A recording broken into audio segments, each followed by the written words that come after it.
my it's normal, it is Saturday, in my comfortable, I just woke up type of where he lowered this down. All right, let's get to the video, people. Hi, welcome to JOA. If you're new to my channel, please click subscribe and click the bell so you'll be the first to know when I upload. I'd really appreciate if you do subscribe and you do click the bell. Okay, so Patreon is a very common membership site that a lot of these YouTubers do. There's one YouTuber, Philip DeFranco, with like 6.7 million subscribers that makes six figures just through that membership site. So there's other YouTubers who I follow that do the same thing, like Lovely T and so on and so forth. So Patreon is very normal. It's very simple. I'm not forcing you guys to do it. And there's many of you guys who want to support me and do pledge some money every month for me as well. At the moment, I do have a $5 pledge, which is my lowest pledge per month. So it'll be $5 every single month that you'll be charged. And so it comes with perks, but I also had many of you that said that you'll even give me more than that. So I'm also going to have a $10 and a $15 pledge. And for those of you that want to donate that every single month, I appreciate it as well. It's very normal. As a entrepreneur, you're told not to put all your eggs in one basket. I had my bad field trips with YouTube back in the day where I got demonetized and I was able to get any monetary value on this channel anymore until I reapply. I literally deleted I deleted about 3 million views of my channel to where my algorithm went into red and I went into a depression, like literally. And you know, even when I think about it till this day, I still get depressed about it because I was at 12K subscribers at that time. And the amount of money I was getting at 12K was sort of a rarity, but it can, you know, it's a possibility, but it was also a rarity. So, and, you know, I just had an issue with YouTube. And so I had to reapply for monetization and literally start over from ground up because I deleted about 3 million worth of views from videos from The View, which put my channel in the back end, literally in the back end, because that's a lot of views on the channel and a lot of data on the channel to delete. So for those of you that wish to support me, I really appreciate it. It's patreon.com/JOA. I'm going to put it right here on the screen so you can see it. It's patreon.com/JOA. I didn't have the website on the screen yesterday. I just put in the comments, and I do have 2 people that are already pledged money for me every month, and I so appreciate you for that. So let's get to the video about Meghan McCain. So this video went viral about Meghan McCain's husband, Ben Domenech, saying one thing about the speech that Joe Biden gave, and then Meghan McCain on The View said the complete opposite with agreeing with him. I'm going to play both clips, and then I'm going to come back with some more. This is another garbage speech full of lies from a senile person who thinks that they're in charge of America, but actually isn't running anything. And I'm not going to pretend otherwise. This is another garbage speech full of lies from a senile person who thinks that they're in charge of America, but actually isn't running anything. And I'm not going to pretend otherwise. I just want to pivot off of what the conversation you were talking about with credit. The New York Times conceded that President Biden, quote, benefited hugely from the waves of vaccine production the Trump administration set in motion. So I do think, obviously, if the New York Times is giving President Trump credit, it's okay to give him some credit on where the vaccine rollout is this morning. In regards to President Biden's speech last night, the thing that I liked the most about it was it actually set concrete time points of what we can hope for in the future, meaning by May 1st, everyone in America will be eligible to get a vaccine. And then he said, by the 4th of July, America's Independence Day, we can all hope to have some sense of normalcy. And I interpreted that as if we're all vaccinated, we could possibly have a small gathering or a party with your family, which is a really great motivation for people to go out and get vaccinated. And we've spoken at length about issues with different demographics of people, specifically with African Americans being hesitant for justifiable reasons, given given America's complicated history with vaccinating African Americans, but why maybe they were less hesitant to get the vaccine. But there's actually a problem with Republicans. 41% of Republicans in the United States of America do not want to get the vaccine or are hesitant to do so.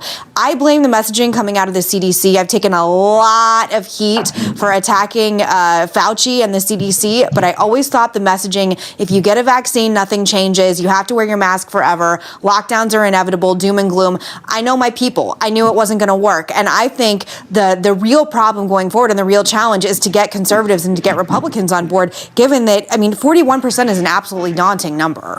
So I'm not really surprised that Ben Domenech is calling Joe Biden a senile person. He personally believes that Joe Biden is not doing the work behind the scenes, that there's people elevating his work, just getting in his ear, telling him certain things about what to do and what to say. And then there's Meghan McCain, who's practically known Joe Biden all her life, literally known Joe Biden all her life, and is saying something different, and is talking about just looking forward to a celebration on July 4th, about having a small party with your friends, which I highly doubt this is going to happen. And we're going to see her melt down when July 4th hits, and she's going to realize that we're still in the same situation. Because a lot of people don't want to, they don't want to wear their mask. And then this virus, we're still learning about it. And so I'm going to say this, and I may get a lot of backlash for saying this, but I agree with Meghan McCain's husband. I don't think Joe Biden has the mental capability of having a press conference without preparation, without some type of notes. But at the same time, I find Meghan McCain's husband to be, he has a lack of sympathy, a lack of empathy, because had this been my wife, who's been on national television, whose father suffered from stage 4 cancer, glioblastoma, and had comforted my wife on national television, more than likely international television, about having his son deal with the same situation, I would actually be more careful with my words. But at the same time, this has been Domenech. He doesn't care. He allegedly cheated on his second wife to get to wife number 3, Meghan McCain, because he was done with the writing. He wanted to go on television.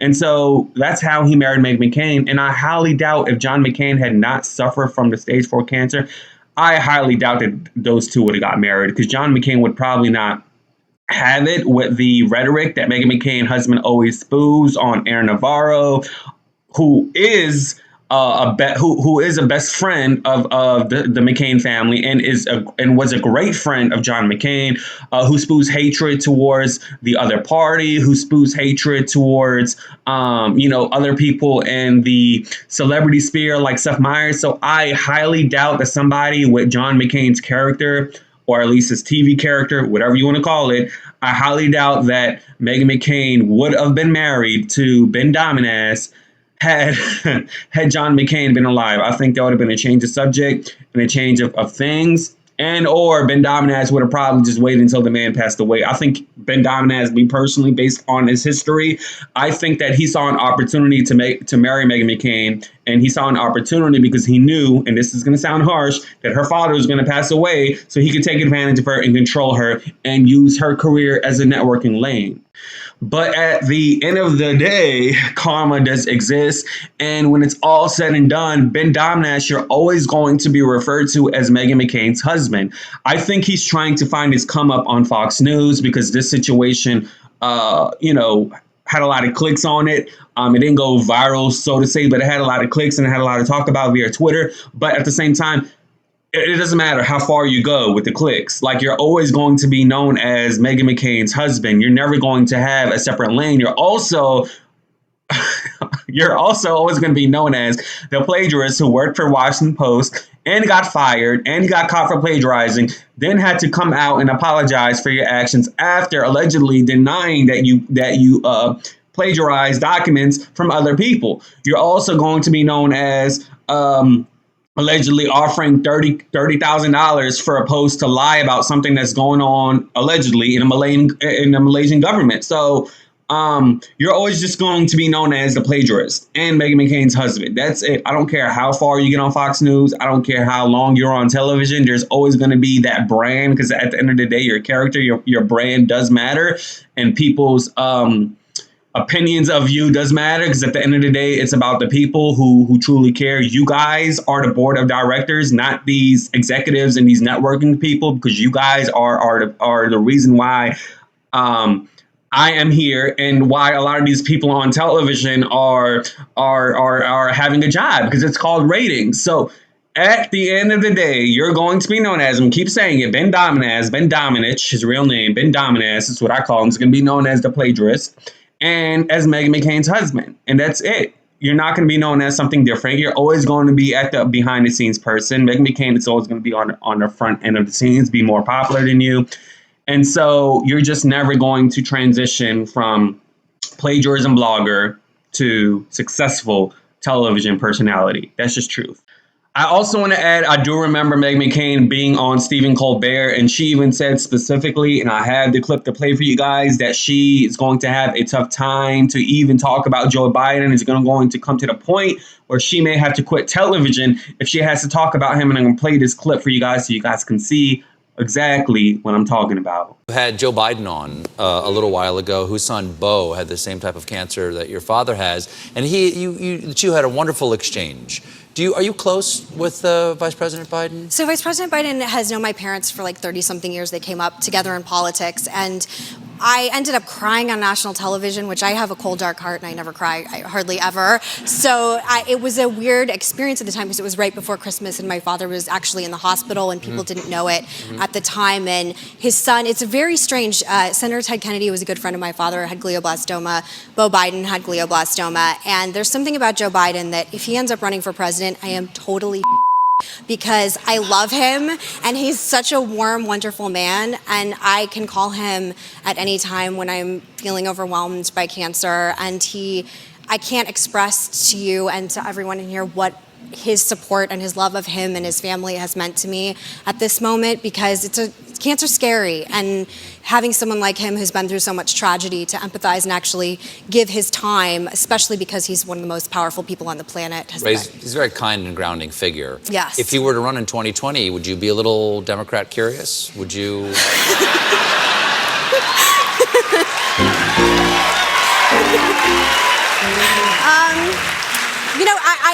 I disagree with his politics like 75%, but I have cried to him on multiple occasions about cancer, so I would have a very, very difficult time. And he's never talked crap about my dad's service, so that certainly gives him a leg up as well. Sure. But at the end of the day, and I keep saying that, I think Meghan McCain and her husband is a match made in heaven. I equate them to a Wendy Williams and a Calvin Hunter, because Wendy and Meghan McCain, they both have low self-esteem. One person said in the comments, the person that talks the most is usually the weakest, and she's usually the person that likes to talk the most and shout on The View. And I wanted to commend Sarah Haynes yesterday for literally shutting her down by her essence of being a professional. And just not lowering her character to Meghan McCain's level. I know I always said Sarah Haynes is boring, but I love the fact that yesterday her face of just pure, there's nothing you can tell me, Meghan McCain, that will make me lower my character to your level. That was just pure comedy yesterday, and that just showed that we need somebody like a professional on the show like Sarah Haynes. But I still would like to see more of her personality from this former talk show, Sarah Strahan and Kiki on The View, because I think she just she has that in her, and the audacity for Meghan McCain to tell Sarah Haynes, a journalist, a woman that studied government in college, not an art history degree that Meghan McCain studied, that Sarah Haynes is not being factual. Like, Sarah Haynes is usually 99.9% factual. Okay, she nothing's really opinionated on her unless she says it. A lot of things it's based on research, and so the audacity of Meghan McCain just to say that her commentary yesterday was not factual, but Sarah Haynes kept it together and literally just was like, that made Meghan McCain pissed off even more. So that was just a good part. And so I would actually wish Rivera Navarro would have told us something yesterday, but she didn't. But anyways, let me know what you think in the comments below. Patreon.com/JOAJOA. For those of you who were with me since 12K subscribers, you guys understand where I was and how I was with this whole YouTube, to the point where I thought I was just going to quit after that situation happened. This situation literally happened literally January, like going into January 1st, 2020. And so, you know, that's the saying, don't put all your eggs in one basket is a true saying. You see what I mean? So I appreciate if you do support. Patreon.com/JOAJOA. No, I'm not begging. I'm just saying that for those of you who want daily videos, because I post daily, $5 isn't a lot. Okay, literally I have 32,000 subscribers. That's less than 2%. That's 1.5% of people. Literally 500 of you guys put in $5 a month. That's essentially close to like a full-time income right there. So that's 1.5% of you all. It's not a lot. Just saying. Deuces. Yay.